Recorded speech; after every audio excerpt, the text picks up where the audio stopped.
Halo semuanya, selamat datang di channel Auto Driver. Pada tahun 2025, tepatnya di awal tahun, Mazda coba menggebrak pasar SUV premium dengan kehadiran the all new Mazda CX-80 PHEV all-wheel drive. Kalau di luar, mobil ini dilawan dengan BMW X5, kemudian juga Mercedes-Benz GLE. Untuk yang penasaran dengan mobil ini, saksikan videonya sampai selesai.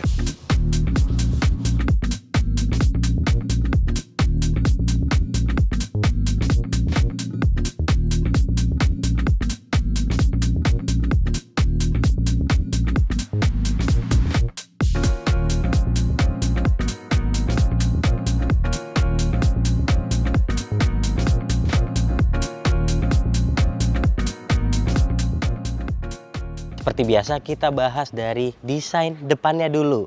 Jadi kalau Anda ingat CX-60 sebenarnya mirip ya. Hoodnya, terus dia kode desainnya juga kayak gini, grillnya besar. Lampunya juga mirip. Tapi sebenarnya pihak Mazda udah wanti-wanti dari awal kalau mobil ini tuh beda karakternya sama CX-60. Jadi kalau CX-60 itu buat Anda yang emang butuh performance, yang suka mengemudi. Sementara kalau CX-80 ini buat Anda yang 80%-nya lebih suka ada di baris kedua bahkan. Oke, jadi kita lihat kayak gini ya. Udah biasa ya bahasa kode desain yang kayak gini, dan memang inilah identitas yang udah turun-temurun keren banget. Sekarang kita beralih ke bagian samping.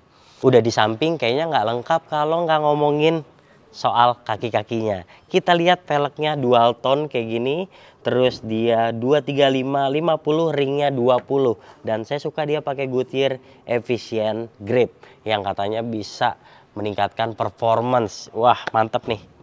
Bannya juga oke. Kita geser ke samping, ini ada tulisan PHEV. Jadi nanti kita akan bahas lagi baterainya sebesar apa di soal mesin ya. Kita ke samping, ini ada sen seperti biasa, dan secara keseluruhan ini mobil yang panjang ya. Secara dimensi dia bahkan lebih panjang daripada saudaranya yaitu CX-60. Nah, terus kita langsung geser di bagian belakang sini, ada untuk mengecasnya nih. Sayangnya nih satu, dia masih AC aja nih. Jadi bukan AC/DC yang untuk pengecasan cepat, dan pihak Mazda juga nggak ngasih tahu berapa lama nih untuk baterai bisa terisi penuh. Itu aja di bagian belakang kanan ya. Dah, sekarang kita ke belakang. Oke, di belakang juga masih mirip sama CX-60. Bulet-buletnya mirip banget, lampunya, stop lampnya mirip banget. Terus di sini ada eSkyActiv PHEV. Kayak gini nih, di bagian sininya ada juga CX-80 all-wheel drive. Logo Mazda di tengah, di fogger, stop lamp, kemudian ada wiper belakang. Dan dia punya sensor banyak nih di belakang, karena dia juga sudah dilengkapi dengan ADAS serta kamera 360. Sekarang saya mau langsung buka bagasinya. Cuman ditekan aja kayak gini. Yes, bagasinya seperti ini. Dan kalau Anda lihat ini memang bagasinya sempit banget ya, karena ini kan 3 row ya. Tapi dia ada ini nih, soket 12 volt di bagian kanan, serta ada lampunya di kiri. Nah, kalau di bagian bawah ini cuma ada tirai gini, sama dia ada sealant untuk ban. Kalau misalnya ban Anda bocor, ini untuk penanganan sementara, karena nggak ada ban cadangannya di mobil ini. Oke, itu aja. Lantas bagaimana kalau mau bawa barang banyak? Kita bisa lipat dari belakang kayak gini. Nah, enaknya armrestnya langsung nekuk sendiri nih tuh ya. Nah, kalau udah kayak gini sebenarnya bisa nih masukin koper kayak 4 koper besar. Mantap nih, masih oke punya nih. Dan kalau saya rasa kalau Anda misalnya cuman berempat ya, bagian belakang enakan diginin sih, jadi bisa bawa barang lebih banyak lagi.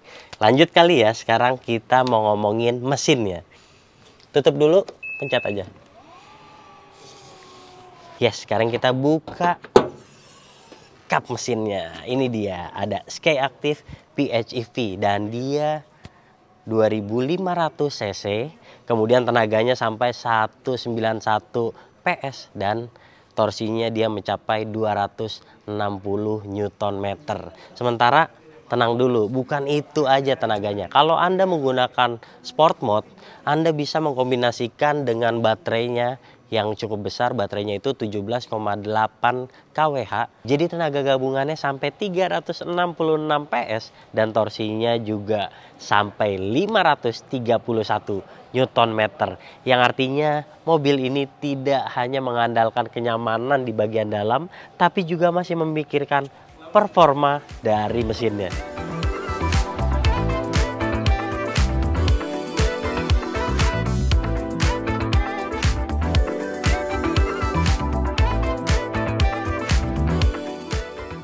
Inilah baris ketiga CX-80. Anda bisa lihat yang diunggulkan dari kenyamanannya.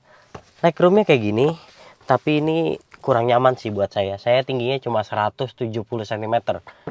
Dan ini kayak gini nih headroomnya. Jadi saya udah nyesuaiin juga ini posisi duduk ketika saya di baris kedua yang paling nyaman nih kayak gini posisinya. Jadi sisanya legroomnya kayak gini kalau saya langsung pindah ke baris ketiga. Tapi walaupun masih tergolong sempit ya, dia tuh masih ada fasilitas lain nih, kayak dia cup holdernya ada 2 di kanan dan kiri.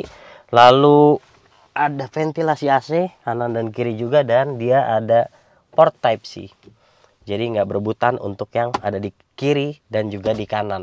Sayangnya adalah dia ini nggak bisa direbah lagi ke belakang, jadi fix banget kayak gini. Oke, inilah seperti ini. Sekarang kita langsung ke tengah aja biar lihat legroom dan headroomnya seperti apa. Nah, jadi seperti yang saya udah bilang di belakang, posisi paling aman di tengah kayak gini. Legroomnya juga kayak gini. Dan headroomnya seperti ini. Jadi kalau nggak ada penumpang belakang, sebenarnya saya masih bisa mundurin lagi. Sayangnya masih pakai tuas nih. Harusnya udah semuanya otomatis ya. Tinggal kayak reclining kayak gini ya. Karena kan bos yang duduk di sini harusnya. Dan kita lihat apa aja yang ada. Pertama, di tengah ada cup holder, terus di sini juga ada armrestnya. Lalu kalau bawa barang nih, dia ada tempat penyimpanan lumayan dalam, dan nggak ada USB. Port USB-nya ada di sini. Ini port Type C. Dan dia ada ventilasi AC-nya 2, bisa diatur juga. Penghangat, pendingin lengkap, ventilated seat nih di tengah lengkap. Terus Anda juga bisa mengatur sendiri temperaturnya. Auto juga bisa, dan bahkan untuk kaki ini juga bisa dipencet kayak gini. Yes. Kalau kita lihat di depan ada pocket buat yang naruh dokumen dan lain-lain. Kemudian yang saya suka adalah joknya ini tuh tebal, terus dia ada ventilasinya banyak gini. Jadi kalau Anda dari luar gitu ya masuk ke dalam mobil, ini joknya nggak panas gitu didudukin, enak nih. Terus jahitannya ya premium Mazda. Saya tahu udah pasti ini jahitannya yang asli, nggak neko-neko. Yes. Seperti ini di belakang. Dan kalau misalnya Anda mau menikmati perjalanan, ini juga door trimnya bagus banget. Sayangnya warna-warna kayak gini kayaknya gampang kotor ya. Saya suka juga audionya sudah pakai Bose ya, tentunya bagus. Dan ini panoramik sunroofnya lega banget, mantap. Duduk di belakang emang paling nggak ada salahnya, paling oke lah. Safety belt 3 titik. Headrestnya juga mantap, bisa diatur ketinggiannya. Oke, itu aja. Yang kurang adalah pengaturan maju mundurnya nih masih pakai tuas. Oh iya, sebelum ketinggalan, dia ada tirainya. Jadi kalau misalnya panas naik mobil ini siang-siang, tinggal tutup aja. Yap, lanjut ke depan. Yes, seperti biasa baris depan adalah yang terakhir yang akan kita bahas. Anda bisa lihat ini memang mewah banget ya. Dan masih ada aura CX-60-nya nih, kayak bahan-bahan ini, jahitan-jahitannya. Ini masih soft touch juga. Terus sistem infotainmentnya juga panjang gini ya, nggak terlalu besar ya, nggak mengganggu. Tapi memang ini mobil yang panjang banget, jadi hoodnya wah susah nih kalau buat Anda yang pendek untuk mendapatkan posisi mengemudi yang pas kayak gini. Untungnya masih bisa diatur nih, lengkap ya dia Bisa reclining, maju mundur, semuanya bisa diatur. Dan setirnya juga diatur ya secara elektrik seperti ini. Semuanya pengaturannya lengkap. Ya, tadi dibilang kalau mobil ini nyaman untuk di belakang. 80% orang yang beli mobil ini di Eropa dan juga di pasar Filipina gitu ya, itu biasanya bos-bos yang duduk di belakang. Tapi saya sih nggak ada masalah ya, karena mengemudikan mobil ini kalau misalnya saya di depan, ini tetap sama aja gitu kayak CX-60 yang punya aura sporty. Pegangannya juga mantap banget, setirnya kayak gini. Terus kalau mau ngatur kayak head unit semua ada di sini. Ada voice command-nya juga, dan kalau mau ngatur ADAS bahkan bisa dipencet juga dari kanan sini. Jadi semuanya tuh lengkap. Kalau kita lihat nih, MID-nya juga bagus banget, dan biasanya dia sudah dilengkapi dengan head up display. Oke, sayangnya mobil ini nggak bisa dijalan-jalanin, cuma standby aja kayak gini. Jadi saya bisa lihat nih, kalau di bagian kiri ini ada power, ada charge-nya, EV-nya bisa digunakan full EV bahkan kalau pelan-pelan. Terus di kanan ini kita lihat juga ada untuk bensin dan juga ada pengaturan lain ya. Anda bisa mengaturnya di setir ataupun di head unit. Oh iya, ngomong-ngomong, Mazda selalu kayak gini ya, head unit di sini. Terus pengaturannya masih pakai tombol dan knob pemutar. Ini saya suka banget sih. Masih oke lah ya kalau Anda nyetir terus masih bisa mengoperasiin audio gitu, kayak diputar-putar kayak gini untuk volume atau ngatur frekuensi. Kemudian di bagian sini ada auto hold, di sini ada parking otomatisnya, dan kalau Anda lihat di bagian sini ada hill descent control dan juga ada kamera 360-nya nih, bisa dipencet kayak gini. Oke, ini kuncinya. Udah banyak ya Mazda baru kuncinya kayak gini. Terus di bagian sini ada soket 12 volt. Mantap. Dan ini ada untuk cup holder lagi, ternyata 2. Yes. Dan nggak ketinggalan, ternyata sudah wireless charging nih di sini ya. Naik lagi sedikit ke atas, pengaturan untuk AC lengkap banget nih di sini. Dilengkapi dengan ventilated seat, bahkan sampai setirnya juga kalau Anda kedinginan bisa diangetin nih pakai ini. Yes. Sekarang ruang penyimpanan lagi.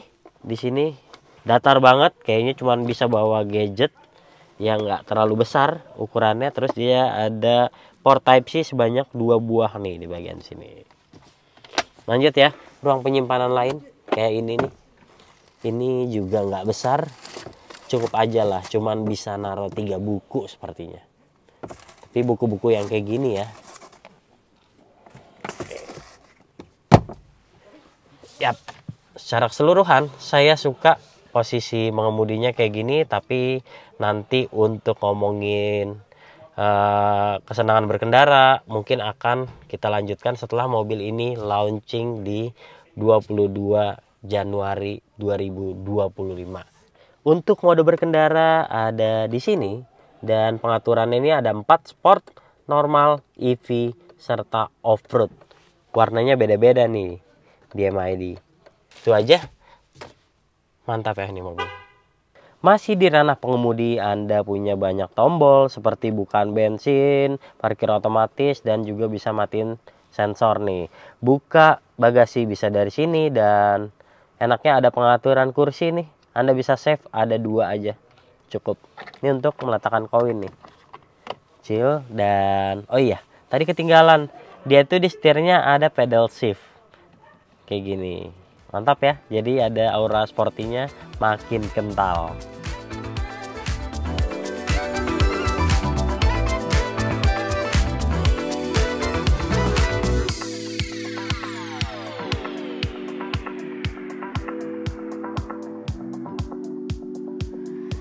Oke, jadi gimana? All new CX-80 apakah cukup menggoda atau bikin Anda tambah bingung pilih GLE, X5 atau mobil ini? Nah, saya juga informasi bahwa ini adalah warna baru, tapi yang artisan red dia dijual lebih mahal. Jadi warna tersebut kayak warna spesial gitu ya. Tapi yang ini juga sebenarnya udah keren banget sih, warna baru gitu. Oke, Jadi demikian dulu first impression kami terhadap all new Mazda CX-80. Jika Anda suka video ini jangan lupa klik like, subscribe, serta tulisan komen di kolom komentar. Dan buat Anda yang belum download aplikasi kami, jangan lupa download ke Google Play Store. Terima kasih Anda sudah menyaksikan video ini dan sampai jumpa di video kami selanjutnya. Bye-bye.